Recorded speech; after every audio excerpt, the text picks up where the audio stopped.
الحمد لله حمدا طيبا مباركا نحمده ونستعينه ونستغفره ونتوكل عليه ونعوذ بالله من شرور أنفسنا ومن سيئات أعمالنا من يهد الله فلا مضل له ومن يضلل فلا هادي له أشهد أن لا إله إلا الله وأشهد أن محمدا عبده ورسوله أرسله بالهدى ودين الحق ليظهره على الدين كله ولو كره المشركون اللهم صل على محمد وعلى آل محمد كما صليت على إبراهيم وعلى آل إبراهيم إنك حميد مجيد اللهم بارك على محمد وعلى آل محمد كما باركت على إبراهيم وعلى آل إبراهيم إنك حميد مجيد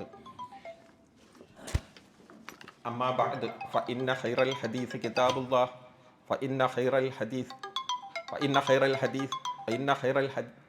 محمد صلى الله عليه وسلم وشر الأمور محدثاتها وكل محدثة بدعة وكل بدعة ضلالة وكل ضلالة في النار أعوذ بالله السميع العليم من الشيطان الرجيم يا أيها الذين آمنوا اتقوا الله حق تقاته ولا تموتن إلا وأنتم مسلمون يا أيها الذين آمنوا اتقوا الله وقولوا قولا سديدا يصلح لكم أعمالكم ويغفر لكم ذنوبكم ومن يطع الله ورسوله فقد فاز فوزا عظيما يا أيها الناس اتقوا ربكم الذي خلقكم من نفس واحدة وخلق منها زوجها وبث منهما رجالا كثيرا ونساء واتقوا الله الذي تساءلون به والأرحام إن الله كان عليكم رقيبا ബഹുമാന്യരായ സത്യവിശ്വാസികളെ, വിശ്വാസിനികളെ, ജീവിതത്തിൻ്റെ എല്ലാ മേഖലകളിലും അള്ളാഹുവിനെ ഭയപ്പെട്ട് ജീവിക്കണമെന്ന് എന്നോടും ഓരോരുത്തരോട് വസിയത്ത് ചെയ്യുകയാണ്. അങ്ങനെ ജീവിതത്തിൻ്റെ എല്ലാ രംഗങ്ങളിലും അള്ളാഹുവിനെ ഭയപ്പെട്ട് ജീവിക്കുന്ന യഥാർത്ഥ മുത്തക്കീങ്ങളിൽ അള്ളാഹു നമ്മെ ഉൾപ്പെടുത്തുമാറാവട്ടെ. സഹോദരന്മാരെ, നമ്മുടെ ഈ നമസ്കാരവും ഈ ജുമാക്കെ ശരിയാകാൻ പ്രവാചകൻ പറഞ്ഞതുപോലെ സ്വഫനുസരിച്ചിരിക്കുക, അത് നിങ്ങൾക്ക് കൂടുതൽ ഗുണം ലഭിക്കുന്ന കാര്യമാണ്.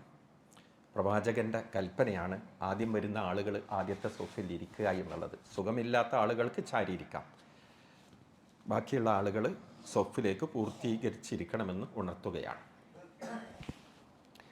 മനുഷ്യന് സമാധാനം നഷ്ടപ്പെട്ടുകൊണ്ടിരിക്കുന്നു. സമാധാനം അന്വേഷിച്ചും കൊണ്ട് നടക്കുകയാണ് മനുഷ്യർ. സമാധാനം എവിടെ നിന്ന് ലഭിക്കും? അപ്പോൾ ചില ആളുകൾ പറയുന്നത് ലോകത്ത് മതങ്ങളാണ് അസമാധാനം ഉണ്ടാക്കുന്നത്, അതുകൊണ്ട് മതങ്ങൾ മണ്ണടിയട്ടെ, മനുഷ്യൻ ഒന്നാവട്ടെ. എന്നാൽ ലോക ചരിത്രം എടുത്ത് പരിശോധിച്ച് നോക്കിയാൽ ഏറ്റവും കൂടുതൽ ആളുകൾ വധിക്കപ്പെട്ട യുദ്ധങ്ങൾ ആദ്യത്തെ 13 എണ്ണിയാലും അത് മതവുമായി ബന്ധമില്ലാത്തതാണ്. രണ്ടാം ലോക മഹായുദ്ധം 7 കോടി മനുഷ്യരാണ് മരണപ്പെട്ടിരിക്കുന്നത്. അതിൽ മതത്തിന് യാതൊരു പ്രസക്തിയുമില്ല, അതിൽ യാതൊരു ഇൻവോൾവായിട്ടുമില്ല മതം.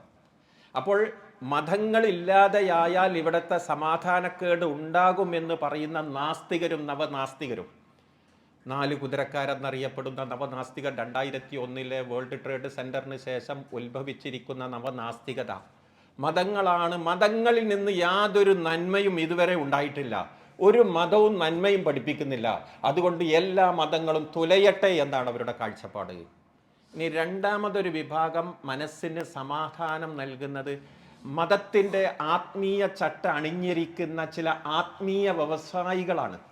ഞങ്ങളുടെ അടുക്കൽ പരിഹാരമുണ്ട്, അതുകൊണ്ട് ഞങ്ങളിലേക്ക് വരിക എന്ന് പറഞ്ഞും കൊണ്ട് ആത്മീയ ചൂഷണം നടത്തിക്കൊണ്ട് ജനങ്ങളുടെ സമാധാനം നഷ്ടപ്പെടുത്തുന്ന അസമാധാനത്തിൻ്റെ വക്താക്കൾ സമാധാനത്തിൻ്റെ വക്താക്കളായി അറിയപ്പെടുന്നു എന്നുള്ളതാണ് ഇന്ന് നാം അഭിമുഖീകരിച്ചിരിക്കുന്ന, അല്ലെങ്കിൽ മതവിശ്വാസികൾ അഭിമുഖീകരിച്ചിരിക്കൊണ്ടിരിക്കുന്ന പ്രശ്നം. ഇവിടെ നമുക്കറിയാം, ഇക്കഴിഞ്ഞ 1-2 ദിവസങ്ങളിൽ നടന്ന സംഭവങ്ങളൊന്ന് പരിശോധിച്ചാൽ നമുക്കറിയാം. ഇപ്പം പാലക്കാട് ഒരാൾ 3 ആളുകളെ കൊലപ്പെടുത്തി. 3 ആളുകളെ കൊലപ്പെടുത്തി അയൽവാസിനിയായ അതിന് കൊലപ്പെടുത്താനുള്ള കാരണം ഒരു ജ്യോത്സ്യൻ ആ വീട്ടുകാരോട് പറഞ്ഞു പോലും, അയൽപക്കത്തുള്ള നീളൻ മുടിയുള്ള പെണ്ണാണ് നിങ്ങളുടെ പ്രശ്നങ്ങൾക്കൊക്കെ കാരണക്കാരൻ. ഒരു ജ്യോത്സ്യൻ അവരോട് പറഞ്ഞു. ആ വീട്ടിലെ 3 ആളുകളെയും അദ്ദേഹം പോയി വധിച്ചു. ഇനി 2.5 വയസ്സ്, തിരുവനന്തപുരത്താണ് എൻ്റെ ഓർമ്മ ശരിയാണെങ്കിൽ, 2.5 വയസ്സുള്ള ഒരു കുട്ടിയെ കിണറ്റിലേക്ക് എറിഞ്ഞു. കാരണം എന്താ? ഒരു ജ്യോത്സ്യൻ അദ്ദേഹത്തോട് പറഞ്ഞു പോലും, ഈ കുട്ടിയുടെ ജനനത്തിന് ശേഷമാണ് നിങ്ങളുടെ സാമ്പത്തിക ഭദ്രത തകർന്നത്, നിങ്ങളുടെ കുടുംബങ്ങളിൽ കുഴപ്പമുണ്ടാകാൻ ഈ കുട്ടിയാണ് കാരണം. അങ്ങനെ ആ കുട്ടിയെ കൊലപ്പെടുത്തുകയാണ്. അപ്പോൾ സമാധാനം തേടി അന്വേഷിച്ച് ചെല്ലുന്ന ആളുകൾക്ക് സമാധാനം നൽകേണ്ട മതത്തിൻ്റെ വക്താക്കൾ അവിടെ അക്രമവും അനീതിയും ചൂഷണവും നടത്തിക്കൊണ്ട് ഇങ്ങനെ ബുദ്ധിമുട്ടിക്കുന്നു എന്നുള്ളത് നമുക്ക് കാണുവാൻ സാധിക്കും.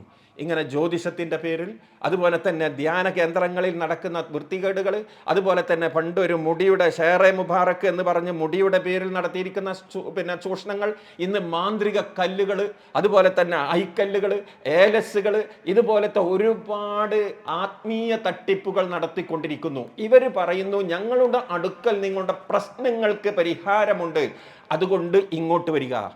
ഇന്നിപ്പോൾ ഇന്ത്യയിൽ കുംഭമേള നടന്നുകൊണ്ടിരിക്കുകയാണ്. 144 വർഷങ്ങൾക്ക് ശേഷം നടത്തുന്ന കുംഭമേളയിലേക്ക് ലോകത്തിൻ്റെ വിവിധ ഭാഗങ്ങളിൽ നിന്നും ആളുകൾ ഒഴുകിക്കൊണ്ടിരിക്കുകയാണ്. ഈ ഫെബ്രുവരി 28 വരെ നീണ്ടു നിൽക്കുന്ന അതിലേക്ക് ആളുകൾ എന്തിനൊഴുകുന്നു? പാപങ്ങൾ കൊണ്ട് മനസ്സ് പങ്കിലമായിരിക്കുന്നു, തെറ്റുകൾ ചെയ്ത് മനസ്സ് കളങ്കപ്പെട്ടിരിക്കുന്നു. ഈ കളങ്കപ്പെട്ടിരിക്കുന്ന മനസ്സിന് സമാധാനം നൽകാൻ എവിടെയാണ് ഒരു അത്താണി? ഈ അത്താണി അന്വേഷിക്കുന്ന ആളുകളുടെ മുമ്പിൽ വെക്കുകയാണ്. ഈ പുഴയിൽ ഒന്ന് കുളിച്ചാൽ, ഈ ത്രിവേണി സംഗമമാകുന്ന ഈ പുഴയിൽ നിങ്ങൾ ഒന്ന് കുളിച്ചാൽ നിങ്ങളുടെ പാപങ്ങൾ പരിഹരിക്കപ്പെടുകയും, ഇവിടെ പല വിധത്തിലുള്ള സന്യാസിമാരുണ്ട്, ആ സന്യാസിമാരെ സമീപിച്ചാൽ നിങ്ങളുടെ മാനസിക സാമ്പത്തിക എല്ലാ പ്രശ്നങ്ങൾക്കും പരിഹാരമുണ്ട് എന്ന് പറഞ്ഞുകൊണ്ട് ആളുകൾ അങ്ങോട്ട് ക്ഷണിച്ചും കൊണ്ടിരിക്കുന്നു. ഇങ്ങനെ എല്ലാം എടുത്തു നോക്കിയാൽ ഒരു ആത്മീയ കേന്ദ്രങ്ങൾ പോലും മനുഷ്യർക്ക് സമാധാനം നൽകാത്ത രൂപത്തിലുള്ള പ്രശ്നങ്ങളാണ് നമ്മൾ കാണുന്നത്. പിന്നെ എന്തുണ്ട് പരിഹാരം? ഈ വളഞ്ഞ ആത്മീയതയിൽ, മതം വിട്ട ആത്മീയതയിൽ മനുഷ്യർക്ക് സമാധാനമില്ല. മതമില്ല എന്ന് പറയുന്ന ആളുകളിലും മനസ്സമാധാനം നമുക്ക് കാണുന്നില്ല. അതുകൊണ്ട് എന്തുണ്ട് പരിഹാരം? ഇവിടെ പരിഹാരം നിർദ്ദേശിക്കുന്നത് പിന്നെയുള്ളത് നവനാസ്തികരും നാസ്തികരും പറയുന്നത് ശാസ്ത്രത്തെ നമ്മൾ സ്വീകരിക്കുക. ശാസ്ത്രമാത്രവാദം, ആ ശാസ്ത്രത്തെ നമ്മൾ സ്വീകരിച്ചാൽ നമ്മുടെ എല്ലാ പ്രശ്നങ്ങളും ശാസ്ത്രത്തിലൂടെ പരിഹരിക്കുമെന്നാണ്. ഇത് ലോകത്തെ ഏറ്റവും വലിയൊരു വമ്പിച്ച തെറ്റാണ്. അവർ പ്രചരിപ്പിച്ചും കൊണ്ടിരിക്കുന്ന വലിയൊരു തെറ്റാണത്. ഞാൻ പറയാം, ഒരു ഉദാഹരണം പറയാം. ഒരു മനുഷ്യൻ വൈകുന്നേരം വരെ അധ്വാനിച്ചു, അദ്ദേഹം 1000 രൂപ സമ്പാദിച്ചു. ആ 1000 രൂപ കൊണ്ട് അദ്ദേഹത്തിന്റെ കുടുംബത്തെയും മക്കളെയും ഭക്ഷണം നൽകി അവരെ സംരക്ഷിക്കുന്നു. അവർക്ക് വേണ്ടതൊക്കെയും പണിയെടുത്തും കൊണ്ട് അദ്ദേഹം എന്താക്കുന്നു, അവരുടെ പ്രശ്നങ്ങളൊക്കെ പരിഹരിച്ചു കൊടുക്കുന്നു. ഒരു മനുഷ്യൻ കക്കുന്നു, 10,000 രൂപ കട്ടുകൊണ്ടുപോകുന്നു, അവരുടെ മക്കൾക്ക് തിന്നാൻ കൊടുക്കുന്നു, മക്കൾ ആ ഭക്ഷണം കഴിക്കുന്നു, അവരതറിയുന്നില്ല, കഴിക്കുന്നു. ശാസ്ത്രത്തിന്റെ ബയോളജിക്കൽ എന്ന് പറഞ്ഞാൽ നമ്മുടെ ദഹന വ്യവസ്ഥക്ക് ഒന്ന് ശരിയും ഒന്ന് തെറ്റുമാണെന്ന് പറയാൻ സാധിക്കുമോ? ശാസ്ത്രത്തിന്റെ ബയോളജിയുടെ ടെസ്റ്റ് ട്യൂബിൽ, ജീവശാസ്ത്രത്തിന്റെ ടെസ്റ്റ് ട്യൂബിലൂടെ ഇട്ട് പരിശോധിച്ചാൽ ആദ്യത്തേത് ശരിയും രണ്ടാമത് തെറ്റാണെന്ന് പറയാൻ കഴിയുമോ? അല്ല. ഇനി ലോകത്ത് വ്യഭിചാര കേന്ദ്രങ്ങൾ വർദ്ധിച്ചു വരണമെന്നാണ് സാംസ്കാരിക നായകന്മാരുടെ ചില ആളുകളുടെ കാഴ്ചപ്പാട്. നമ്മൾ അറിയണം, സാംസ്കാരിക നായകന്മാരെന്ന് പറഞ്ഞ് നടക്കുന്ന കുറേ ആളുകളുണ്ടല്ലോ, അവരുടെ കാഴ്ചപ്പാട് ഇവിടെ വേശ്യാലയങ്ങൾ വരണമെന്നാണ്. കാരണം വേശ്യാലയങ്ങൾ വന്നാലേ മനുഷ്യരുടെ വികാരങ്ങൾ ശമിപ്പിക്കാൻ കേന്ദ്രങ്ങൾ ഉണ്ടാവുകയുള്ളൂ, അല്ലെങ്കിൽ ഇവിടുത്തെ പെൺകുട്ടികൾ ആക്രമിക്കപ്പെടും. ന്യായമല്ലേ? അതിലേറെ ഒരു ന്യായം കഴിഞ്ഞ ഒരു 2 ആഴ്ച മുമ്പ് നമ്മൾ കേട്ടില്ലേ? നമ്മുടെ ബുദ്ധി കൊണ്ട് യുക്തി കൊണ്ട് ആലോചിച്ചാൽ ന്യായം കിട്ടുമോ എന്നുള്ള ഒരു അന്വേഷണമാണ് ഞാൻ നടത്തുന്നത്. ഒരച്ഛനും മകളും വിവാഹം നടന്നു. അച്ഛനും മകളും വിവാഹം നടന്നു. ഈ വിവാഹത്തിന് അദ്ദേഹത്തിന് ഒരു കാഴ്ചപ്പാടുണ്ട്, അദ്ദേഹത്തിന്റെ ബുദ്ധി ശരിയാണ്. കാരണം എന്താ? ഒരു ഫലം കായ്ച്ചിട്ടുണ്ടെങ്കിൽ ആ ഫലം ആദ്യം ഭുജിക്കാൻ അർഹപ്പെട്ടിരിക്കുന്നത് ആ കർഷകനാണ്. ഇതെന്റെ കർഷകൻ എന്താണ്, എൻ്റെ കൃഷിയിടത്തിലുണ്ടായ ഉൽപ്പന്നമാണ്, അതുകൊണ്ട് ഞാൻ തന്നെ കല്യാണം കഴിക്കുന്നു എന്ന് പറഞ്ഞാൽ ഏത് ശാസ്ത്രത്തിന്റെ ടെസ്റ്റ് ട്യൂബിലൂടെയാണ് നമുക്കതിനെ നിഷേധിക്കാൻ സാധിക്കുക? വേറെ ഒരു 6 മാസങ്ങൾ, ഒരു വർഷത്തിനുള്ളിൽ മറ്റൊരു സംഭവം ഉണ്ടായി. ഒരു പെണ്ണ് അവളെ തന്നെ കല്യാണം കഴിച്ചു. ഇന്ത്യയിലാണ് സംഭവം. ഒരു പെണ്ണ് അവളെ തന്നെ കല്യാണം കഴിച്ചു. അവൾക്ക് അതിനൊരു ന്യായമുണ്ട്. മൈ ബോഡി മൈ ചോയ്സ്, എൻ്റെ ശരീരം, ഞാൻ ഇഷ്ടമുള്ളത് ചെയ്യും. അതിനെ തടുക്കാൻ ആർക്ക് കഴിയും? ഞാൻ ഈ പറഞ്ഞ ഉദാഹരണങ്ങളൊന്നും എടുത്ത് പരിശോധിച്ച് നോക്കൂ. ഇത് ശാസ്ത്രത്തിന്റെ ടെസ്റ്റ് ട്യൂബിലൂടെ പരിശോധിച്ചും കൊണ്ട് ഒന്ന് ശരിയും മറ്റത് തെറ്റാണെന്ന് പറയാൻ കഴിയുമോ? കല്യാണം കഴിച്ചിട്ടില്ലാത്ത ഒരാളെ പോയി, അല്ലെങ്കിൽ വ്യഭിചാരം നടത്തി അതിൽ കുട്ടികളുണ്ടായി, അല്ലെങ്കിൽ കല്യാണം കഴിച്ച് അതിലൂടെ കുട്ടിയുണ്ടായി, ശാസ്ത്രത്തിന്റെ ടെസ്റ്റ് ട്യൂബിലൂടെ പരിശോധിച്ചാൽ ഒന്ന് പാടില്ലാത്തതും മറ്റൊന്ന് ശരിയുമാണ് എന്ന് ശാസ്ത്രത്തിന് പറയാൻ കഴിയുകയില്ല. അപ്പം ശാസ്ത്രമാത്രവാദം എന്നുള്ളത് ശാസ്ത്രത്തോട് ചെയ്യുന്ന അക്രമമാണ്, ശാസ്ത്രത്തോട് ചെയ്യുന്ന അനീതിയാണ് എന്ന് നമ്മൾ മനസ്സിലാക്കണം. ഇനി മനുഷ്യരുടെ ബുദ്ധി കൊണ്ട് ആലോചിച്ച് കാര്യങ്ങൾ നിർവചിക്കാൻ കഴിയുമോ? ഇല്ല. അപ്പൊ വീരപ്പനൊക്കെ നമ്മളെ ചരിത്രത്തിൽ നിന്നും വായിക്കപ്പെടുന്ന ഒരു വ്യക്തിയാണ്. അദ്ദേഹം ചെയ്തിരുന്നത് എന്താണ്? അദ്ദേഹം ചെയ്തിരുന്നത് കാട്ടിലെ തടി അദ്ദേഹം കൊണ്ട് വിൽക്കുന്നു, എന്നിട്ട് പാവപ്പെട്ട ആളുകൾക്ക് അതുകൊണ്ട് പാവപ്പെട്ട ആളുകൾ അതുകൊണ്ട് ഭക്ഷിപ്പിക്കുന്നു. ഇത് അദ്ദേഹത്തിന്റെ പ്രത്യയശാസ്ത്രം അനുസരിച്ച് ശരിയാണ്. കമ്മ്യൂണിസ്റ്റ് പ്രത്യയശാസ്ത്രം അനുസരിച്ച് ഒരു ലക്ഷ്യമുണ്ടെങ്കിൽ ആ ലക്ഷ്യത്തിലേക്ക് തടസ്സമുള്ളതിനെ എല്ലാം വെട്ടി നിരപ്പാക്കിക്കൊണ്ട് മുന്നോട്ട് പോകാം, അത് ശരിയാണ് എന്നാണ് അവരുടെ കാഴ്ചപ്പാട്. ലക്ഷ്യമാർഗത്തെ ന്യായീകരിക്കുന്നു. ഇതൊക്കെ ബുദ്ധിയുടെ ശാസ്ത്ര കോണിലൂടെ ഇട്ട് പരിശോധിച്ചു നോക്കിയാൽ എങ്ങനെ ഒന്ന് ശരിയും ഒന്നും തെറ്റുമാകുന്നത്? ഇപ്പോൾ നമ്മളെ കേരളത്തിൽ ഭാര്യ ഭർത്താക്കന്മാരും മക്കളും ഒരുമിച്ചിരുന്ന് കള്ള് കുടിക്കുന്നത് തെറ്റായി കാണുന്നു. എന്നാൽ യൂറോപ്പിലേക്ക് പോയാൽ മമ്മിയും ഡാഡിയും മക്കളും ഒക്കെ ഒരുമിച്ചിരുന്ന് ഡ്രിങ്ക്സ് നടത്തുന്നു. ഇത് തെറ്റല്ല. അപ്പൊ അവിടെ ഒരു കാര്യം തെറ്റും ഇവിടെ ഒരു കാര്യം ശരിയാകുന്നത് എന്ത് മാനദണ്ഡത്തിന്റെ പേരിലാണ്? ഇവിടെയാണ് മതത്തിന്റെ പ്രസക്തി കടന്നു വരുന്നത്. ആ മതം പഠിപ്പിച്ചിരിക്കുന്ന, അല്ലെങ്കിലും അങ്ങനെ തന്നെയല്ല ചിന്തിക്കേണ്ടത്. നമുക്കൊരു കമ്പനിയുടെ ഒരു സാധനം കിട്ടിയെന്ന് വിചാരിക്കുക, ഒരു ഫ്രിഡ്ജ് കിട്ടി. ആ ഫ്രിഡ്ജ് എങ്ങനെ ഉപയോഗിക്കണം എന്നുള്ളത് എവിടുന്ന് കിട്ടും? അതിന്റെ കാറ്റലോഗ് നമ്മളെ വീട്ടിൽ നിന്ന് ഉണ്ടാക്കുന്നതാ? അല്ല. ആ ഫ്രിഡ്ജ് ഉണ്ടാക്കിയിരിക്കുന്ന ഒരു എഞ്ചിനീയർ ഉണ്ട്. ആ എഞ്ചിനീയർ ഇതിന് ഇത്ര കൊല്ലത്തെ ഗ്യാരണ്ടി ഉണ്ട്, ഇത്ര കൊല്ലത്തെ വാറണ്ടി ഉണ്ട്, ഇങ്ങനെയാണ് പ്രവർത്തിക്കുന്നത്, അതുകൊണ്ട് നിങ്ങൾ 2 or 3 കൊല്ലം അല്ലെങ്കിൽ 5 കൊല്ലം വരെ വാറണ്ടി കൊടുത്തോ, അതിന്റെ പ്രവർത്തനക്ഷമത ഇത്രയാണ്, അതിനുപയോഗിക്കേണ്ടത് ഇങ്ങനെയാണ് എന്ന് പറഞ്ഞും കൊണ്ട് കാറ്റലോഗ് ഇറക്കുന്നു. നമ്മളെ സെറ്റിച്ചിരിക്കുന്നത് പടച്ചവനാണ്. അതുകൊണ്ട് നമുക്ക് ഗുണകരമാകുന്നത് എന്ത്, നമുക്ക് ദോഷകരമാകുന്നത് എന്ത് എന്ന് പഠിപ്പിക്കാൻ വേണ്ടി അല്ലാഹു സുബ്ഹാനഹു വ തആല ഈ ശരിയും തെറ്റും പഠിപ്പിക്കുന്നതിന് വേണ്ടി പ്രവാചകന്മാരെ നിയോഗിച്ചിട്ടുണ്ട്. അതിൽ അന്തിമ പ്രവാചകനാണ് മുഹമ്മദ് നബി സല്ലല്ലാഹു അലൈഹി വസല്ലം. ആ മുഹമ്മദ് നബി എന്തൊന്ന് കൊണ്ടുവന്നോ അത് നിങ്ങൾ പിൻപറ്റണം. എന്തൊന്ന് അദ്ദേഹം ത്യജിക്കാൻ കൽപ്പിച്ചോ അത് ത്യജിക്കുകയും ചെയ്യേണ്ടതുണ്ട്. വമാ ആതാകുമുർ റസൂലു ഫഹുദൂഹു വമാ നഹാകും അൻഹു ഫൻതഹു. ആ റസൂൽ നിങ്ങൾക്ക് എന്തൊന്ന് കൊണ്ടുവന്നോ അത് നിങ്ങൾ സ്വീകരിക്കണം. അദ്ദേഹം ഏതൊന്നിനെ നിങ്ങൾക്ക് വിലക്കിയോ അത് നിങ്ങൾ ഉപേക്ഷിക്കുകയും ചെയ്യേണ്ടതുണ്ട്. മദ്യം കുടിക്കരുത് റസൂല് പറഞ്ഞു. വ്യഭിചരിക്കാൻ പാടില്ല. ഒരു മനുഷ്യൻ വന്ന് പറഞ്ഞില്ലേ, പ്രവാചകരെ എനിക്ക് വ്യഭിചാരമല്ലാത്ത എല്ലാ തിന്മകളും ഞാൻ ഉപേക്ഷിക്കാൻ തയ്യാറാണ്, വ്യഭിചരിച്ചേ പറ്റൂ. ഒരു മനഃശാസ്ത്രപരമായ സമീപനത്തിലൂടെ പ്രവാചകൻ അത് മാറ്റിക്കൊടുത്തത് നമ്മൾ കണ്ടില്ലേ? നിങ്ങളുടെ ഉമ്മയെ ഒരാൾ വ്യഭിചരിക്കുന്നത് നിങ്ങൾ ഇഷ്ടപ്പെടുമോ? നിങ്ങളുടെ ഭാര്യയെ മറ്റൊരാൾ വ്യഭിചരിക്കുന്നത് നിങ്ങൾ ഇഷ്ടപ്പെടുമോ? നിങ്ങളെ പെങ്ങളെ മറ്റൊരാൾ വ്യഭിചരിക്കുന്നത് നിങ്ങൾ ഇഷ്ടപ്പെടുമോ? അദ്ദേഹം പറഞ്ഞു ഇല്ല. എങ്കിൽ നിങ്ങൾ വ്യഭിചരിക്കുന്ന ആൾ മറ്റൊരാളുടെ ഉമ്മയാണ്, മറ്റൊരാളുടെ പെങ്ങളാണ്, മറ്റൊരാളുടെ ഭാര്യയാണ്. ഇങ്ങനെ മനഃശാസ്ത്രപരമായ സമീപനത്തിലൂടെ അവരുടെ മനസ്സുകളെ സംസ്കരിച്ചു. അവരെ സംസ്കരിച്ചെടുത്തു. ഞാൻ മരിച്ചു കഴിഞ്ഞാൽ ഈ മുന്തിരിവള്ളി ഈ മുന്തിരിവള്ളിയുടെ താഴെ എന്നെ കുഴിച്ചിടണം, കാരണം അതിൽ നിന്നും ഒലിച്ചിറങ്ങുന്ന മുന്തിരിയുടെ ചാറ് എന്റെ എല്ലുകൾക്ക് ലഭിക്കട്ടെ എന്ന് പറഞ്ഞ ആ സമൂഹത്തോട് ചോദിച്ചു, ഫഹൽ അൻതും മുൻതഹൂൻ, നിങ്ങൾക്ക് വിരമിക്കാൻ സമയമായിട്ടില്ലേ? ആദ്യം പറഞ്ഞു നിങ്ങൾ നമസ്കാരത്തെ കള്ളു കുടിച്ചുകൊണ്ട് നമസ്കാരത്തെ സമീപിക്കാൻ പാടില്ല. പിന്നെ പറഞ്ഞു നിങ്ങൾ പറയുന്നത് എന്താണെന്ന് നിങ്ങൾക്ക് ബോധ്യപ്പെടുന്നത് വരെ നിങ്ങൾ നമസ്കാരത്തെ സമീപിച്ചുകൂടാ. അങ്ങനെ രാത്രിയിൽ മാത്രം അവർ മദ്യം സേവിക്കാൻ തുടങ്ങി. പിന്നെ അവസാനം പറഞ്ഞു നിങ്ങൾ വിരമിക്കുന്നില്ലേ എന്ന് ചോദിച്ചപ്പോൾ പ്രവാചകരെ ഞങ്ങൾ ഇതാ വിരമിച്ചിരിക്കുന്നു. ഇങ്ങനെ പരിവർത്തനത്തിന്റെ കൊടുങ്കാറ്റ് സൃഷ്ടിച്ചത് എങ്ങനെയാണ്? ഈ മതം മുഖേനയാകുന്നു. ഈ മതത്തിൽ നിന്നും പുറത്തു ചാടാനുള്ള വഴികളെ സംബന്ധിച്ചാണ് എല്ലാവരും പറഞ്ഞു തരുന്നത്. അങ്ങനെ അസമാധാനമുണ്ടാക്കി താൽക്കാലികമായ ശമനത്തിന് വേണ്ടി ലഹരി പദാർത്ഥങ്ങളിലേക്കും അതുപോലെ തന്നെ പിന്നെ മനുഷ്യന് സന്തോഷം നൽകുന്ന കേന്ദ്രങ്ങളിലേക്കും നിങ്ങൾ വരിക. അങ്ങനെ മനുഷ്യന് സന്തോഷം നൽകുന്ന യഥാർത്ഥ മതവിശ്വാസത്തിൽ നിന്നും പുറത്തു ചാടിച്ചിട്ട് കൃത്രിമമായി ഉണ്ടാക്കിക്കൊണ്ടിരിക്കുന്ന സന്തോഷത്തിന്റെ കേന്ദ്രങ്ങളിലേക്ക് അവർ ക്ഷണിച്ചുകൊണ്ടിരിക്കുന്നു. ഇത് തിരിച്ചറിയാൻ കഴിവുള്ളവരാണ് നമ്മൾ. ഇത് നമ്മൾ തിരിച്ചറിയണം. അങ്ങനെ മതത്തിലേക്ക് നമ്മൾ തിരിച്ചു വരണം. ഇങ്ങനെ ജീവിക്കുന്ന ഒരു മതം അത് ഇസ്ലാമാണ്.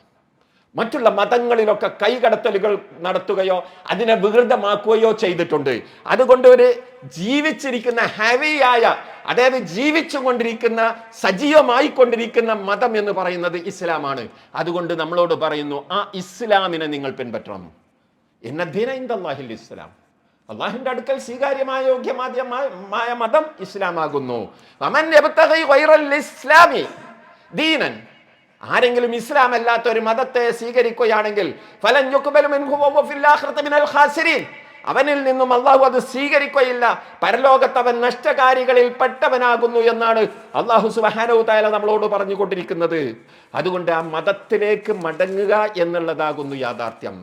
ഇനി നിങ്ങൾ നോക്കൂ, ഞാൻ പറഞ്ഞല്ലോ നാസ്തികത. ഞാനിപ്പോൾ പ്രത്യേകം പറയാനുള്ള കാരണം നമ്മളെ യുവ സമൂഹത്തെയും നമ്മളെ കുട്ടികളെയൊക്കെ പിടിച്ചുകൊണ്ടിരിക്കുന്ന ഒരു വല്ലാത്തത് മദ്യവും ലഹരിയൊക്കെ ഉണ്ട്. അതൊക്കെ ശരിയാണ്. അതിനേക്കാളും നാം അറിയാതെ മദ്യത്തിലേക്കും ലഹരിയിലേക്കും സകലവിധ വൃത്തികേടുകളിലേക്കും അരാജകത്വത്തിലേക്കും നയിക്കുന്നതാകുന്നു മതനിഷേധം. ആ മതനിഷേധത്തിലേക്ക് നയിക്കാൻ വേണ്ടി ഇവിടുത്തെ പ്ലാറ്റ്ഫോമുകൾ, സോഷ്യൽ മീഡിയ ഏറ്റവും കൂടുതൽ ഉപയോഗിച്ചും കൊണ്ടിരിക്കുന്നത് ഇവിടുത്തെ നവനാസ്തികരാണ്. ഈ നവനാസ്തികർ ഈ സോഷ്യൽ മീഡിയ ഉപയോഗിച്ചും കൊണ്ട് നാസ്തികതയിലേക്ക് നയിക്കുന്നു എന്നല്ല, ഇവിടെ ഇന്ത്യയിലെ ബഹുഭൂരിപക്ഷം ഹൈന്ദവ സഹോദരന്മാരടക്കം ഭയപ്പെടുന്ന ഹിന്ദുത്വത്തിന്റെ പ്രചാരകരായി ഇവർ മാറിക്കൊണ്ടിരിക്കുകയും ചെയ്യുന്നു നവനാസ്തികർ. ആ നവനാസ്തികതയെ പറ്റി നമ്മൾ പഠിക്കേണ്ടത്, അതുകൊണ്ട് മനസ്സിലാക്കേണ്ടത്. അവരെന്താണ് പറഞ്ഞിരിക്കുന്നത്? ഒന്നുകിൽ പടിഞ്ഞാറ് അല്ലെങ്കിൽ ഇസ്ലാം.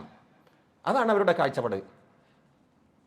ഒന്നുകിൽ പടിഞ്ഞാറിന്റെ സംസ്കാരം അല്ലെങ്കിൽ ഇസ്ലാമിന്റെ സംസ്കാരം. റഷ്യയുടെ തകർച്ച, നമ്മൾ ലേശം ചരിത്രം വായിച്ചാൽ ഒരു ബദൽ സംവിധാനം ഉണ്ടായിരുന്നു. അമേരിക്കക്കെതിരെ ഒരു ബദൽ രാഷ്ട്രീയം എന്നുള്ള നിലക്ക് റഷ്യ ഉണ്ടായിരുന്നു. ആ റഷ്യ തകർന്നപ്പോൾ പിന്നെ എന്തില്ല, ഒരു ബദൽ സംവിധാനമില്ല. ഒരു രാഷ്ട്രത്തിന് അല്ലെങ്കിൽ ഒരു പാർട്ടിക്ക്, ഒരു പ്രസ്ഥാനത്തിന് അല്ലെങ്കിൽ മറ്റുള്ള ആളുകൾക്കൊക്കെ വളരണമെങ്കിൽ ഒരു എതിർകക്ഷി വേണം. അതുകൊണ്ട് തന്നെയാണ് ഫാസിസം മുസ്ലിങ്ങളെ ഏറ്റവും വലിയ എതിർകക്ഷിയായത്. എന്നതുപോലെ തന്നെ അമേരിക്കയുടെ മുഖ്യ ശത്രുവായി റഷ്യ ഉണ്ടായിരുന്നു, റഷ്യയുടെ മുഖ്യ ശത്രുവായി അമേരിക്ക ഉണ്ടായിരുന്നു. റഷ്യ തകർന്നതോടുകൂടി മുഖ്യ ശത്രു ഇല്ല. പിന്നെ അവശേഷിക്കുന്നത് ജീവനുള്ള ഹയാത്തുള്ള ഒരു മതമാണ് ഇസ്ലാം. അതുകൊണ്ട് ഇസ്ലാമിക് ടെററിസം, ഇസ്ലാം എന്ന് പറയുന്നത് ഭീകരവാദമാണ്. അതുകൊണ്ട് ആ ഭീകരവാദത്തെ ഭൂമിയിൽ നിന്നും തുടച്ചു നീക്കേണ്ടത് നമ്മുടെ ആവശ്യമാകുന്നു. അതിന് 2001 വേൾഡ് ട്രേഡ് സെന്ററിന്റെ തകർച്ചയോടുകൂടി അത് ഒന്നും കൂടെ ശക്തിപ്പെടുത്തുകയും ചെയ്തു. എന്നിട്ട് ആ 4 ഹോഴ്സസ്, നാല് കുതിരക്കാരെന്ന് പറഞ്ഞുകൊണ്ട് പുസ്തകം എഴുതിയിരിക്കുന്ന ആളുകളിൽ 3 ആളുകളും മതത്തെ എതിർക്കുക എന്ന് പറഞ്ഞുകൊണ്ട് ഇസ്ലാമിനെയാണ് അവർ എതിർത്തുകൊണ്ടിരിക്കുന്നത് എന്ന് നമുക്ക് കാണുവാൻ സാധിക്കും. അവർ പറയുന്നത് 1-2 കാര്യങ്ങൾ നോക്കൂ. ഇതര വിശ്വാസങ്ങളോട് ഈ ഇസ്ലാമിക് ഫോബിയ എന്നൊക്കെ കേട്ടിട്ടുണ്ടല്ലോ. ഇസ്ലാം ഫോബിയ എന്ന് പറഞ്ഞാൽ എന്താണ്? ഇസ്ലാമിനെ പേടിക്കുക ആളുകൾ. എൻ്റെ താടി കാണുമ്പോൾ മറ്റുള്ള ആളുകൾക്ക് പേടി തോന്നുക, നമ്മുടെ വസ്ത്രം കാണുമ്പോൾ, നമ്മുടെ വേഷവിധാനങ്ങൾ കാണുമ്പോൾ, നമ്മുടെ പള്ളി കാണുമ്പോൾ മറ്റുള്ള ആളുകൾക്കിടയിൽ ഒരു പേടി ഉണ്ടാക്കുക, അതാണ് ഇസ്ലാമോഫോബിയ എന്ന് പറയുന്നത്. ഈ ഇസ്ലാമോഫോബിയ 2 വിധത്തിലുണ്ട്. ഒന്ന്, ഞാൻ പറഞ്ഞിരിക്കുന്ന ഏതോ നോക്കി അമേരിക്കയിലെ ഒരു കുട്ടിയുടെ കയ്യിൽ നിന്നും ഒരു കൃത്രിമം ഉണ്ടാക്കിയിരിക്കുന്ന ഒരു കാറ് ക്ലാസ്സിലേക്ക് അവൻ കൊണ്ടുവന്ന ആ കുട്ടി അത് കൊണ്ടുവന്നപ്പോൾ അത് ക്ലാസ്സിൽ നിന്നും ഒരു ശബ്ദം വെച്ചു, ഒരു ശബ്ദമുണ്ടാക്കി, ബാറ്ററി ഇട്ടതുകൊണ്ട് ഒരു സമയമായപ്പോൾ അത് ശബ്ദിച്ചു. ടീച്ചറടക്കം ആളുകൾ പേടിച്ചു പോയി. ഇസ്ലാമിക ടെററിസം, ഇസ്ലാമിക ഭീകരത പ്രചരിച്ചു. അവസാനം കണ്ടുകിട്ടിയപ്പോഴാണ് ഈ കുട്ടിയുടെ ബാഗിൽ നിന്ന് കാറാണ് കിട്ടിയത്. ആ കാറിൻ്റെ ശബ്ദമായിരുന്നു. ഇവിടെ മറ്റൊരു വശം നിങ്ങൾ നോക്കണം. അമേരിക്കയിലെ സ്കൂളുകളെ പറ്റി പഠിക്കുന്ന ആളുകൾക്ക്, അമേരിക്കയിലെ കുട്ടികളെ പറ്റി പഠിക്കുന്ന ആളുകൾ ഗെയിം കളിച്ചുകൊണ്ട് എത്ര കുട്ടികളാണ്, തൻ്റെ സ്വയം സഹപാഠികളായ എത്ര കുട്ടികളെയാണ് വെടിവെച്ച് കൊല്ലുന്നത്? നിങ്ങൾ വായിച്ചിട്ടുണ്ടോ? ഒരു 10 കൊല്ലത്തെ കടത്തൊന്ന് എടുത്തു നോക്കൂ. എത്ര കുട്ടികളാണ് സഹപാഠികളായ കുട്ടികളെ വെടിവെച്ച് കൊല്ലുന്നത്? അങ്ങനത്തെ ഒരു ചിന്ത അവരുടെ മനസ്സിലേക്ക് വരാതെ, ഒരു ഇസ്ലാമിക് ടെററിസമാണ് ഇത് എന്ന് അവരുടെ മനസ്സിലേക്ക് വരാൻ അതിനു മാത്രം അവരുടെ മനസ്സുകളിലേക്ക് കൊത്തിവെച്ചിരിക്കുന്നു. ഇപ്പോൾ ഒരു ആനുകാലികമായ ഒരു സംഭവം ഞാൻ പറയാം. ഇപ്പം ഈ അമേരിക്കയിൽ ഇപ്പോൾ ഞാനൊരു ഒരു ഒരു സമൂഹത്തെ എങ്ങനെയാണ് അധപ്പതിപ്പിക്കുക എന്നുള്ളതാണ്. അമേരിക്കയിൽ ഇപ്പോൾ 2 വിമാനാപകടങ്ങൾ ഉണ്ടായി ഈ ട്രംപ് വന്നതിന് ശേഷം. 2 വിമാനാപകടങ്ങൾ. അതിനെ ന്യായീകരിക്കാൻ കഴിയാത്തത് കൊണ്ട് അദ്ദേഹം പറഞ്ഞൊരു ന്യായമുണ്ട്. എന്താണെന്നോ, ഈ കറുത്ത വർഗക്കാരായ ആളുകൾ ഇരിക്കുന്നത് കൊണ്ടാണ് ഈ പ്രശ്നങ്ങൾ ഉണ്ടാകുന്നത്. നോക്കൂ, ഒരു പ്രശ്നത്തെ എങ്ങനെയാണ് വക്രീകരിച്ചു കൊണ്ടുവരുന്നത് എന്ന് അദ്ദേഹം പറഞ്ഞതാണ്. അവിടെ കറുത്ത വർഗക്കാർക്ക് കുറച്ച് റിസർവേഷൻ കൊടുത്ത് അവരെ പ്രൊമോട്ട് ചെയ്ത് കൊണ്ടുവന്നിരുന്നു. അങ്ങനെ കൊണ്ടുവന്നത് കൊണ്ടാണ് ഈ പ്രശ്നങ്ങൾ ഉണ്ടായത്. വിമാനം തട്ടി അങ്ങോട്ട് തട്ടി തകർന്നത് അതാണ് കാരണം. അപ്പൊ കറുത്ത വർഗക്കാരോടുള്ള വെറുപ്പ് അവരുടെ മനസ്സിൽ എത്രമാത്രം സന്നിവേശിപ്പിക്കപ്പെട്ടിട്ടുണ്ട് എന്നതുപോലെ മുസ്ലിങ്ങളെ സംബന്ധിച്ച് ഒരു വെറുപ്പ് ആളുകളുടെ മനസ്സിലേക്ക് കുത്തിക്കയറ്റിയിട്ടുണ്ട്. അത് കേരളത്തിൽ നടന്നുകൊണ്ടിരിക്കുന്നു. കേരളത്തിൽ എന്താണെന്ന് വെച്ചാൽ ഇപ്പോൾ നോക്കിയാൽ 2023 തോന്നുന്നു ജനുവരിയിൽ സ്കൂൾ കുട്ടികളുടെ കലോത്സവം നടന്നു. അതിൽ ഒരു സ്വാഗതഗാനം ഉണ്ടാക്കി. എങ്ങനെയാണ് മുസ്ലിങ്ങളെ ഒരു ഇസ്ലാമോഫോബിയ ഉണ്ടാക്കുന്നതിനൊരു ഉദാഹരണം പറഞ്ഞത്. ഇതിൽ ആ സ്വാഗതഗാനത്തിൽ ഇന്ത്യ നേരിടുന്ന ഭീകരവാദത്തെ സൂചിപ്പിക്കുന്നതിന് വേണ്ടി ഒരു അറബി ധരിച്ചിരിക്കുന്ന വസ്ത്രം ധരിച്ചും കൊണ്ട് ഒരു കുട്ടിയെ കൊണ്ടുവന്നു. ഇതെന്താണ് സൂചിപ്പിക്കുന്നത്? ഈ അറബി വസ്ത്രം ധരിച്ചിരിക്കുന്ന കുട്ടി ഇവരെ പോലത്തെ ആളുകളാണ് ഈ നാടിന് ആപത്ത്. ഇനി മറ്റൊരു ഉദാഹരണം കൂടെ ഞാൻ പറഞ്ഞുതരാം. കഴിഞ്ഞ വർഷം 2023-ലും 2024-ലുമായി 3 ട്രെയിന് തീവെപ്പുണ്ടായി. നിങ്ങൾ ശ്രദ്ധിച്ചോന്നറിയില്ല. അതിൽ ഒന്ന് ഒരു മുസ്ലിം നാമധാരി, മറ്റൊന്നൊരു ഹിന്ദു നാമധാരി, മറ്റൊന്നിൻ്റെ പേര് തന്നെ വെളിപ്പെടുത്തിയിട്ടില്ല. കാരണം അവൻ ഉന്നത കുലജാതനായതുകൊണ്ട് തന്നെ അവൻ്റെ പേര് തന്നെ വെളിപ്പെടുത്തിയിട്ടില്ല. എന്നിട്ട് എന്താ പറഞ്ഞത്? ഒന്ന് തീവ്രവാദം. ഏത് മുസ്ലിം എന്നുള്ള പേര് നടത്തിയിരിക്കുന്ന ആള് നടത്തിയത് തീവ്രവാദം, ഭീകരവാദം. മറ്റുള്ളതിനൊക്കെ ന്യായീകരണങ്ങൾ പോലീസ് തന്നെ സമർപ്പിക്കുകയാണ്. എന്താണ് പോലീസ് സമർപ്പിക്കുന്നത്? ആ അമുസ്ലിം നാമധാരിയായ മനുഷ്യന് മാനസിക പ്രശ്നങ്ങളുണ്ട്, അതുകൊണ്ട് അദ്ദേഹം മാനസിക പ്രശ്നത്തിന്റെ പേരിൽ ചെയ്തു കൂട്ടിയതാണ്. മറ്റത് മുസ്ലിം പേരാവുമ്പോൾ കണ്ണൂരിൽ നിന്നും ഒരു അന്യസംസ്ഥാന തൊഴിലാളിയെ പിടികൂടി ഇവനാണ് അതിൻ്റെ പിന്നിൽ എന്ന് പറഞ്ഞു ഫോട്ടോ പകർത്തി. എന്നാൽ മറ്റുള്ള ആളുകളെ കൊണ്ടുവന്നപ്പോൾ അവരുടെ മുഖം മൂടി ധരിപ്പിച്ചു. ഞാൻ പറഞ്ഞു വരുന്നത്, ഇസ്ലാമോഫോബിയ വളർത്തിക്കൊണ്ട് മുസ്ലിങ്ങളെ അപരവൽക്കരിക്കുന്നതിനുള്ള ഒരു ശ്രമം ഇവിടെ നടന്നുകൊണ്ടിരിക്കുന്നുണ്ട്. അങ്ങനെ ആ ശ്രമത്തിൻ്റെ ഇടയിൽ മതങ്ങൾക്ക് ആ ശ്രമം നടത്തിക്കൊണ്ടിരിക്കുന്നതിന് മുമ്പിൽ പ്രവർത്തിക്കുന്ന ആളുകളാണ് കേരളത്തിലെ നവനാസ്തികർ. ഒരു ഉദാഹരണം കൂടെ ഞാൻ പറഞ്ഞുതരാം. ഇപ്പോൾ ഇംഗ്ലണ്ടിലെ ജർമ്മനിയിൽ ഒരു ഒരു ചങ്ങാതി ഒരു കാറ് ക്രിസ്മസിൻ്റെ അന്ന് 25-ൻ്റെ അന്ന് കഴിഞ്ഞ ഡിസംബർ 25-ൻ്റെ അന്ന് ഒരു കാറ് വായിപ്പിച്ചും കൊണ്ട് എന്താക്കി ഒരു 9 ആളെ കൊന്നു. അതൊരു സൗദി പൗരൻ, അദ്ദേഹമാണ് കൊന്നത്. അപ്പോൾ തന്നെ കേരളത്തിലെ നവനാസ്തികർ രംഗത്തേക്ക് ഇറങ്ങി ഇസ്ലാമോഫോബിയ ഉണ്ടാക്കുന്നതിന് വേണ്ടി. 1 മണിക്കൂർ കഴിഞ്ഞപ്പോൾ അദ്ദേഹത്തിൻ്റെ ചരിത്രം വന്നു. സൗദി അറേബ്യ ഇസ്ലാമിക രാഷ്ട്രമായതുകൊണ്ട് ആ ഇസ്ലാമിക രാഷ്ട്രത്തോടുള്ള വിദ്വേഷം കാരണം ജർമ്മനിയിലേക്ക് കുടിയേറിപ്പെടുത്ത ആളാണ് അദ്ദേഹം. എന്നിട്ട് ഇസ്ലാമിനെതിരെ ശക്തമായി എതിർക്കുന്ന എക്സ് മുസ്ലിങ്ങളാണ് ഇത് ഏറ്റവും കൂടുതൽ പ്രചരിപ്പിച്ചിരുന്നത്. 1 മണിക്കൂറിനുള്ളിൽ ഇത് ഇസ്ലാമിക ഭീകരവാദികളാണ് എന്ന് പറഞ്ഞ് ഇത് പ്രചരിപ്പിച്ചിരുന്നത് എക്സ് മുസ്ലിങ്ങളും നവനാസ്തികരുമായിരുന്നു. അവസാനം നോക്കുമ്പോൾ ലോകത്ത് അറിയപ്പെടുന്ന ഒരു എക്സ് മുസ്ലിമായിരുന്നു ഇദ്ദേഹം. ഞാൻ പറഞ്ഞു വരുന്നത്, ഇനി വേണ്ട ഒരൊറ്റ ഉദാഹരണം കൂടെ ഞാൻ പറയാം. ഇപ്പോൾ ഇവിടെ ഒരു സ്വാമി സമാധിയായി. ഞാനൊരു ചെറിയ ഉദാഹരണം. സ്വാമി സമാധിയായി, പ്രശ്നമായി, ആളുകൾ അവരുടെ കുടുംബത്തിൽപ്പെട്ട ഒരാൾ തന്നെ കേസ് കൊടുത്തു. കാരണം അദ്ദേഹത്തെ കാണുന്നില്ല, അപ്പോൾ സമാധിയായി എന്ന് പറഞ്ഞു. എന്നിട്ട് സമാധിയായി അത് പോലീസും പോസ്റ്റ്മോർട്ടം നടത്താൻ വേണ്ടി എടുത്തു. അതൊക്കെ നിയമങ്ങളൊക്കെ എൻ്റെ വഴിക്ക് പോയി. അപ്പോൾ അദ്ദേഹത്തിൻ്റെ മകൻ അതിൽ നിന്ന് രക്ഷപ്പെടാൻ പറയുന്ന ഒരു ന്യായമുണ്ട്. ഇത് മുസ്ലിം തീവ്രവാദികൾ ഉണ്ടാക്കിയതാണ്. എന്താണ് ഇതിൻ്റെ ഉദ്ദേശം? എന്താണ് അത്? മുസ്ലിമിന്റെ പേര് പോലുമില്ല, മുസ്ലിമുമായി യാതൊരു ബന്ധവുമില്ല. എന്നിട്ടും അദ്ദേഹം പറഞ്ഞു മുസ്ലിം തീവ്രവാദികൾ ഉണ്ടാക്കിയതാണ് ഇത്. ഒരു ഉദാഹരണം കൂടെ ഞാൻ മനസ്സിലാകാൻ വേണ്ടി, ഒരു 4-5 കൊല്ലങ്ങൾക്ക് മുമ്പ് മാതാമൃതാനന്ദമയിയെ കൊല്ലാൻ വേണ്ടി 2 ആളുകൾ ശ്രമിച്ചു എന്നും അവരെ വെടിവെച്ചു കൊന്നു. അപ്പോൾ ആ സ്വാമി അതിന് ശേഷം വിശദീകരിക്കുന്നുണ്ട് ചാനലിൽ. അതിന് വിശദീകരണം നൽകുന്ന ഒരു ഇംഗ്ലീഷ് പ്രഭാഷണം നടത്തുന്ന ഒരു സ്വാമി ഉണ്ട്. അദ്ദേഹം വിശദീകരണം നൽകുന്നതെന്നാണ്, കൊല്ലാൻ വരുമ്പോൾ അല്ലാഹു അക്ബർ എന്ന് പറയുന്നത് ഞാൻ കേട്ടു. അവിടെ അങ്ങനെ അല്ലാഹു അക്ബറും കേട്ടിട്ടില്ല, ഒന്നുമില്ല. ഞാൻ പറഞ്ഞത് ഒരു ഇസ്ലാമോഫോബിയ സൃഷ്ടിക്കുന്നതിന് വേണ്ടി ഹിന്ദുത്വ സമിതികൾ അവരുടെ ആസൂത്രിത പരിപാടികൾ നടത്തുന്നതോടൊപ്പം അതിനു ചുക്കാൻ പിടിക്കുന്ന ആളുകളാണ് നവനാസ്തികർ. ഈ നവനാസ്തികരാകുന്നു മതത്തിൻ്റെ ഏറ്റവും വലിയ ശത്രുക്കൾ. സത്യത്തിൽ അവരാണ് വർഗീയവാദികൾ, അവരാണ് തീവ്രവാദികൾ, അവരാണ് ഇവിടെ രാജ്യത്ത് കുഴപ്പമുണ്ടാക്കുന്ന ആളുകൾ. ഈ നാസ്തികത പറയുന്ന, ഈ നാസ്തികതയിലേക്ക് ക്ഷണിച്ചുകൊണ്ടിരിക്കുന്ന ആളുകൾ തിന്മ മാത്രമേ അവർ സമൂഹത്തിൽ ഉണ്ടാക്കുകയുള്ളൂ, ഒരു നന്മയും അവരിൽ നിന്നുണ്ടാവുകയില്ല. അതുകൊണ്ട് പ്രശ്നത്തിന് എന്താ പരിഹാരം എന്ന് ചോദിച്ചാൽ അള്ളാഹുലേക്ക് മടങ്ങലാണ്, പ്രവാചകനിലേക്ക് മടങ്ങലാണ്. നമ്മളൊക്കെ വിചാരിക്കണ്ടല്ലോ ഈ മതം എന്ന് പറഞ്ഞാൽ വല്ലാത്ത കൊടുക്കാന്ന്. മതത്തിൽ നിന്ന് പുറത്ത് ചാടി ജീവിക്കുന്ന ആളുകൾക്ക് അതിൻ്റെ പ്രയാസങ്ങൾ മനസ്സിലാവുകയുള്ളൂ. നിങ്ങളൊന്ന് അള്ളാഹുവിനെ വിട്ടുകൊണ്ടൊന്ന് കളിച്ചു നോക്കിയാൽ ഒരു സ്വസ്ഥതയും ഉണ്ടാവുകയില്ല, ഒരു സമാധാനവും ഉണ്ടാവുകയില്ല. അതുകൊണ്ട് സ്വസ്ഥത, സമാധാനം ഒക്കെ കിട്ടണമെങ്കിൽ അള്ളാഹുവിൻ്റെ വചനങ്ങളിലേക്ക്, നമ്മളെ സൃഷ്ടിച്ച പടച്ച തമ്പുരാൻ്റെ കലാമിലേക്ക് നമ്മൾ ഇറങ്ങി വരണം. അവിടെയാണ് ശാന്തി, അവിടെയാണ് സ്വസ്ഥത, അവിടെയാണ് അഭയം നൽകേണ്ടത്, അവിടെയാണ് നമ്മൾ അന്വേഷിച്ചുകൊണ്ട് എത്തേണ്ടത്. ആ സൃഷ്ടാവിനെ ആരാധിക്കുന്ന യഥാർത്ഥ മുവഹിദുകളിൽ അള്ളാഹു നമ്മെ ഉൾപ്പെടുത്തുമാറാവട്ടെ. വസല്ലല്ലാഹു അലാ മുഹമ്മദിൻ വഅലാ ആലിഹി വസഹ്ബിഹി അജ്മഈൻ.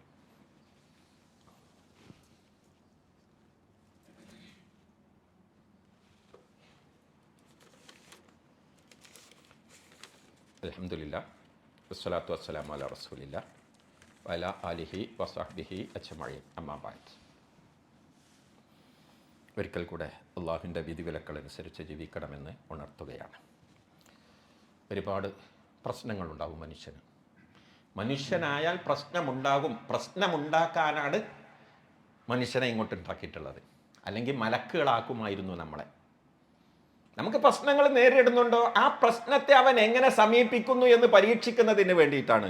ഖുർആന്റെ ഭാഷയിൽ പറഞ്ഞ പോലെ നബുലുവന്നക്കും ബിശൈരി മിനൽ ഖൈരി, എന്താണ് പിന്നെ നിങ്ങളെ നന്മ കൊണ്ടും തിന്മ കൊണ്ടും നിങ്ങളെ പരീക്ഷിക്കുക തന്നെ ചെയ്യും. അല്ലദീ ഖലഖൽ മൗത വൽ ഹയാത ലിയബ്ലുവക്കും അയ്യക്കും അഹ്സനു അമല. നിങ്ങളിൽ ആരാണ് കൂടുതൽ സുഹൃതങ്ങൾ ചെയ്യുന്നത് എന്ന് പരീക്ഷിക്കുന്നതിന് വേണ്ടി ഒരു പരീക്ഷാ ഹോളാണ് ഈ ലോകം. അവിടെ സാമ്പത്തികമായ പരീക്ഷണം ഉണ്ടാകും, പേടിയിട്ടുന്നൊന്നും കൊണ്ടുള്ള ഭയമുണ്ടാക്കും, പല രൂപത്തിലുള്ള പരീക്ഷണം, രോഗം തൊന്നും കൊണ്ട് പരീക്ഷിക്കും, സന്താനങ്ങളില്ലാതെ പരീക്ഷിക്കും. ചിലപ്പോൾ കുറേ കാലത്തേക്ക് സന്താനം തരാതെ പിന്നെ സന്താനത്തെ തന്നെന്ന് വരും. ചിലപ്പോൾ ഇണകളുടെ മരണത്തെ, അല്ലെങ്കിൽ പിതാവിൻ്റെ നേരത്തെയുള്ള മരണം, അല്ലെങ്കിൽ മാതാവിൻ്റെ നേരത്തെയുള്ള മരണം, അല്ലെങ്കിൽ മാറാവ്യാധികൾ, ഇങ്ങനെ പല വിധത്തിലും അള്ളാഹു നമ്മളെ പരീക്ഷിക്കും. ആ പരീക്ഷയിൽ അള്ളാഹുവിൻ്റെതായ രീതിശാസ്ത്രം, അള്ളാഹു പഠിപ്പിച്ചതല്ലാത്ത രീതിശാസ്ത്രം ആരെങ്കിലും സ്വീകരിക്കുന്നുണ്ടെങ്കിൽ അവൻ നരകത്തിൻ്റെ അവകാശിയായി തീരും. അള്ളാഹുവിനെ ഭയപ്പെട്ടുകൊണ്ട് അവൻ പഠിപ്പിച്ചതനുസരിച്ചാണ് ജീവിക്കുന്നതെങ്കിൽ അവന് പ്രശ്നത്തിന് പരിഹാരമുണ്ടാവും. ഈ ലോകത്തും പരലോകത്തും സമാധാനത്തോടുകൂടെ ജീവിക്കാൻ കഴിയും. ഇവിടെ നോക്കൂ, ഒരുപാട് പ്രശ്നങ്ങൾ. ഈ പ്രശ്നങ്ങൾ ഉണ്ടാകുമ്പോൾ മനുഷ്യന്മാർ ഈ ജാറങ്ങളിലേക്ക്, അതുപോലെ തന്നെ സ്വാമിമാരിലേക്ക്, കൈനോട്ടക്കാരിലേക്ക്, അതുപോലെ തന്നെ ഈ ഫാമിസ്റ്റുകൾ, പിന്നെ ഹസ്തരേഖ ശാസ്ത്രം, ഇങ്ങനെ പല വിധത്തിലുള്ള വരംപിരിച്ച് കുരിശ്, അല്ല പിന്നെ ഇതിങ്ങനെ പോലെ തന്നെ സാമ്പത്തിക ഇതിന് വേണ്ടിയിട്ട് കുറേ രത്നം, ഇങ്ങനെ കുറേ വീട്ടിൽ കുറേ രത്നങ്ങൾ കൊണ്ടേക്കുക, ഇങ്ങനെ പല വിധത്തിലുള്ള തട്ടിപ്പുകൾ നടത്തുന്നു. ഇന്ന് തട്ടിപ്പിൻ്റെ ഒരു കേന്ദ്രമായി മതം മാറിയിരിക്കുന്നു. ഈ ഇസ്ലാം പിന്നെ ആത്മീയതയുടെ പേരിലുള്ള തട്ടിപ്പിനൊരു പ്രത്യേകതയുണ്ട്. എന്താണ്? മുതൽ മുടക്കില്ല, സാമ്പത്തിക വരുമാനമേ ഉള്ളൂ. ഇപ്പോൾ ഇവിടെ ഷെയറെ മുബാറക്ക് ഒരു പള്ളി എന്ന് പറഞ്ഞുകൊണ്ട് മുടി വിറ്റുങ്ങാണ്ട് പൈസ ഉണ്ടാക്കി, അതിന് മുതൽ മുടക്കുണ്ടോ? യാതൊരു മുതൽ മുടക്കുമില്ല. പക്ഷെ 40 കോടി അതുകൊണ്ട് സമ്പാദിച്ചു എന്നാണ് പറയപ്പെടുന്നത്. ഞാനൊരു ഉദാഹരണം പറഞ്ഞതാണ്. അത് മാത്രമല്ല, പിന്നെ ക്രൈസ്തവർക്കിടയിലും ഹൈന്ദവർക്കിടയിലും ഒക്കെ ഇതുപോലത്തെ ചൂഷണങ്ങൾ നടന്നുകൊണ്ടിരിക്കുന്നു. ഞാൻ നേരത്തെ പറഞ്ഞല്ലോ 2 എണ്ണം. മനുഷ്യന് പ്രശ്നം ഉണ്ടാകും. ഇപ്പോൾ പ്രശ്നം ഉണ്ടാകുമ്പോൾ ചില ആളുകളോട് എന്താ പറയുന്നോ, ഇപ്പോൾ വീട്ടിൽ ഒരാൾ മരിച്ച്, അല്ലെങ്കിൽ തുടരെ തന്നെ ഒരു അപകടം ഉണ്ടായി, അല്ലെങ്കിൽ ഒരാൾക്ക് വീട്ടിലുള്ളവർക്ക് ഒരു രോഗം ബാധിച്ചു, ഇങ്ങനെ തുടരെ പരീക്ഷണം വരുമ്പം വീട്ടിലാരെങ്കിലുമൊക്കെ വരുമ്പം പറയും, നിങ്ങൾ അവിടെ ഒന്ന് പോയി നോക്കി എന്ന് പറയും. ഒരു മുസ്ലിം ആണെങ്കിൽ ഏതെങ്കിലും തങ്ങളെ പേര് പറയും, അല്ലെങ്കിൽ ഏതെങ്കിലും ഒരു ജാറം പറയും, അല്ലെങ്കിൽ ഏതെങ്കിലും ഒന്ന് പറയും. നോൺ മുസ്ലിം ആണെങ്കിൽ നിങ്ങൾ ഏതെങ്കിലും ഒരു സ്വാമിനെ അല്ലെങ്കിൽ ഒരു ജ്യോത്സ്യനെ ഒക്കെ കാണാൻ പറയും. അപ്പോൾ ജോത്സ്യൻ്റെ അടുത്ത് ചെന്നാലും തങ്ങളെ അടുത്ത് ചെന്നാലും കിട്ടുന്ന ഒരു മറുപടി ഉണ്ട്. എന്താണോ, നിങ്ങളാ കക്കൂസ് ഉണ്ടല്ലോ, സെപ്റ്റിക് ടാങ്ക് വെച്ചത്, അത് ശരിയായിട്ടില്ല, അത് കന്നിമൂലയിലാണ്. അതുകൊണ്ട് നിങ്ങളുടെ പ്രശ്നങ്ങൾ മാറണമെങ്കിൽ അത് അവിടുന്ന് മാറ്റണം. അതൊരു ഹിന്ദു സംസ്കാരം. നിങ്ങൾ വീട് കയറി കൊടുക്കുന്നുണ്ടെങ്കിൽ നിങ്ങളുടെ പ്രശ്നത്തിന് പരിഹാരം നിങ്ങളുടെ വീടുകളിൽ അടുപ്പിൽ ആദ്യം തന്നെ പാല് കാച്ചിക്കൊണ്ട് ആ പാല് അടുപ്പിലേക്ക് മറിഞ്ഞു വീഴണം. ഇതാര് പഠിപ്പിച്ച? ഹൈന്ദവ ധർമ്മം പഠിപ്പിച്ചതാണ്. ഇങ്ങനെ മതത്തിൽ നിന്നും ഇസ്ലാമിൽ നിന്നും പിന്നെ മറിഞ്ഞു പോയ ആളുകൾക്ക്, തിരിഞ്ഞു പോയ ആളുകൾക്ക് അതുകൊണ്ട് പ്രശ്നങ്ങളും പ്രയാസങ്ങളുമേ ഉണ്ടാവുകയുള്ളൂ. അള്ളാഹ് നമ്മളോട് പറഞ്ഞൊരു കാര്യമുണ്ട്. ഒരായത്ത് ഞാൻ ഓതാം. അള്ളാഹു നിങ്ങൾക്ക് എന്തെങ്കിലും ബുദ്ധിമുട്ട് തന്നിട്ടുണ്ടെങ്കിൽ അതിനെ തടഞ്ഞു മാറ്റാൻ അള്ളാഹുവിനല്ലാതെ, അതിനെ തടുത്തു നിർത്താൻ അള്ളാഹുവിനല്ലാതെ സാധിക്കുകയില്ല. അള്ളാഹു നിങ്ങൾക്ക് എന്തെങ്കിലും ഔദാര്യം നൽകാൻ ഉദ്ദേശിച്ചിട്ടുണ്ടെങ്കിൽ അതിനെ റദ്ദ് ചെയ്യാൻ അള്ളാഹുവിന് മാത്രമേ കഴിയുകയുള്ളൂ. അവൻ ഉദ്ദേശിക്കുന്ന അടിമകൾക്ക് അവന്റെ ആപത്തുകളൊക്കെ ഭവിക്കുകയും ചെയ്യും, അല്ലെങ്കിൽ അവന്റെ പരീക്ഷണങ്ങൾ ഭവിക്കുക തന്നെ ചെയ്യും. ഇവിടെ അള്ളാഹു എത്ര കറക്റ്റായിട്ട് പറഞ്ഞിരിക്കുന്നത്. ഇനി നോക്ക്, അള്ളാഹു അല്ലാതെ നിങ്ങൾക്ക് എന്തെങ്കിലും ബുദ്ധിമുട്ട് ഉദ്ദേശിച്ചിട്ടുണ്ടെങ്കിൽ അത് മാറ്റാൻ കഴിവുകളുള്ളവനുള്ള. എന്തെങ്കിലും നന്മ ഉദ്ദേശിച്ചിട്ടുണ്ടെങ്കിലും അത് അള്ളാഹുവിനെ നൽകാനേ കഴിയുകയുള്ളൂ. സ്കാരം കഴിഞ്ഞ് നമ്മൾ പ്രാർത്ഥിക്കാറില്ലേ,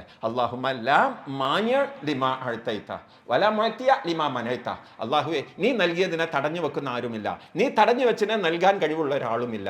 അതുകൊണ്ട് ഈ തൗഹീദിലേക്ക് തിരിച്ചു വരിക. ആ തൗഹീദിൽ നിന്നുള്ള വ്യതിചലനമാണ് പ്രശ്നം. നമ്മൾ നോക്കിയാൽ പ്രവാചകൻ പറഞ്ഞല്ലോ, മൻ അതാക അറാഫൻ ഔ കാഹിനൻ ഫസദ്ദഖുഹു ബിമാ യഖൂലു ഫഖദ് കഫറ ബിമാ ഉൻസില അലാ മുഹമ്മദിൻ സല്ലല്ലാഹു. പ്രശ്നങ്ങൾ ഉണ്ടായപ്പോൾ ഏതെങ്കിലും പ്രശ്നക്കാരനെയോ ജോത്സ്യരെയോ തങ്ങളെയോ ബീവിയെയോ ജിന്നുമേയോ ആരെങ്കിലും സമീപിച്ചാൽ ഫഖദ് കഫറ, അവൻ കാഫിറായി എന്നാ പ്രവാചകൻ സല്ലല്ലാഹു അലൈഹി വസല്ലം പറഞ്ഞിരിക്കുന്നത്. ഇനി നോക്കൂ, ഒരു 9 ആളുകൾ പ്രവാചകന്റെ അടുക്കൽ ഞങ്ങൾ മുസ്ലിങ്ങളായി, നിങ്ങളെ ഞങ്ങൾ ബൈഅത്ത് ചെയ്യാൻ തയ്യാറാണെന്ന് പറഞ്ഞു. അങ്ങനെ പ്രവാചകൻ 10 ആൾ വന്നപ്പോൾ 9 ആളുകളുടെ ബൈഅത്തും സ്വീകരിച്ചു. ഒരാളുടെ ബൈഅത്ത് പ്രവാചകൻ സല്ലല്ലാഹു അലൈഹി വസല്ലം സ്വീകരിച്ചില്ല. അപ്പോൾ എന്താ പറഞ്ഞതെന്നുണ്ടോ, നിന്റെ കയ്യിൽ ഒരു തമീമത്തുണ്ട്, ഒരു ആലസ് ഉണ്ട്, ആ ഹാലസ് കെട്ടിയാൽ നിനക്ക് ബൈഅത്ത് ചെയ്യാൻ കഴിയുകയില്ല. എന്നിട്ട് പ്രവാചകൻ പറഞ്ഞു, മൻ അല്ലക തമീമത്തൻ ഫഖദ് അശ്റക. ആരെങ്കിലും തമീമത്ത് കെട്ടിയാൽ അവൻ ശിർക്ക് ചെയ്തു. ഇത് മുസ്ലിം സമൂഹത്തിലേക്ക് വ്യാപിച്ചുകൊണ്ടിരിക്കുന്നു. അതുകൊണ്ട് സഹോദരന്മാരെ, നമ്മുടെ പ്രശ്നത്തിന്, മനസ്സമാധാനത്തിന്, ശാന്തിക്ക്, സ്വസ്ഥതക്ക്, കുടുംബജീവിതത്തിൻ്റെ പ്രശ്നങ്ങൾക്ക്, സാമ്പത്തിക രംഗത്തുള്ള പ്രശ്നങ്ങൾക്ക്, അതുപോലെ തന്നെ എല്ലാ പ്രശ്നങ്ങൾക്കും പരിഹാരം ഇസ്ലാമിലുണ്ട്. ആ കിതാബൊന്ന് മറിച്ചു നോക്കി അതിൽ നിന്ന് പരിഹാരം നമ്മൾ തിരഞ്ഞെടുക്കണം. അത് നമ്മൾ സ്വാംശീകരിക്കണം. അത് നമ്മുടെ ജീവിതത്തിൽ പകർത്തിയാൽ നമുക്ക് സമാധാനമുണ്ടാകും.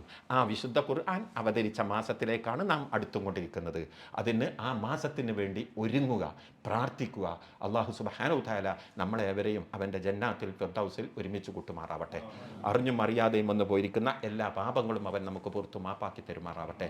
ഒരു കൂട്ടം സ്വർഗത്തിലേക്കും മറ്റൊരു കൂട്ടം നരകത്തിലേക്കും നയിക്കപ്പെടുമ്പോൾ സ്വർഗത്തിലേക്ക് നയിക്കുന്ന യഥാർത്ഥ മുത്തഖീങ്ങളിൽ അല്ലാഹു നമ്മെ ഉൾപ്പെടുത്തുമാറാവട്ടെ. ഈ പള്ളിക്ക് വേണ്ടി സാമ്പത്തികമായും ശാരീരികമായും സഹായിച്ചിരിക്കുന്ന, പ്രയത്നിച്ചിരിക്കുന്ന എല്ലാ ആളുകൾക്കും തക്കതായ പ്രതിഫലം നൽകുമാറാവട്ടെ. നമ്മുടെ മജീച്ചാനെ അതിൽ പ്രത്യേകം എടുത്തു പറയേണ്ടതാണ്. അള്ളാഹു അദ്ദേഹത്തിന് മഗ്ഫിറത്തും മർഹമത്തും നൽകി അനുഗ്രഹിക്കുമാറാവട്ടെ.